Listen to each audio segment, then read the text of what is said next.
Good morning and welcome to the 4th of July. I don't know what that date means to you, but to me, it is the anniversary of my arrival in Australia.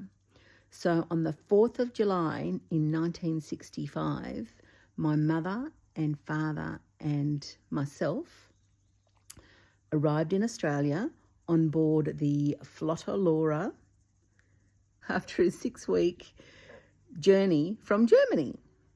So that means, today I've been in Australia, or we've been in Australia, because they're still alive, for 61 years. It makes me very, very old, but it's all relative. And I'm super, super grateful that they chose to come to Australia for a new life.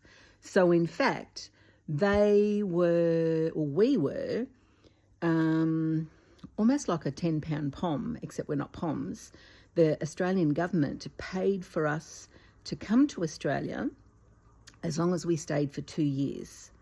And so my mother's sister, good old Auntie Anne, God bless her cotton socks, she was here, and all their friends were going to America, and they thought, no, let's go to Australia.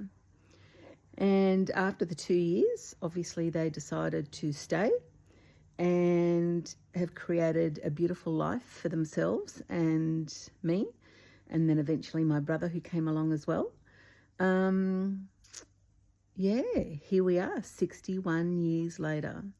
So my question is there anybody else who arrived in Australia on board the Flotta Lauro on the 4th of July, 1965?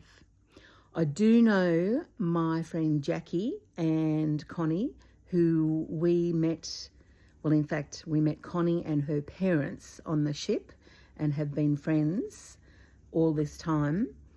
Jackie was born in Australia and we're still very much in regular contact. So that in itself is pretty special. But is there anybody else who arrived in Australia on the 4th of July, 1965 on board the Flotta Lauro?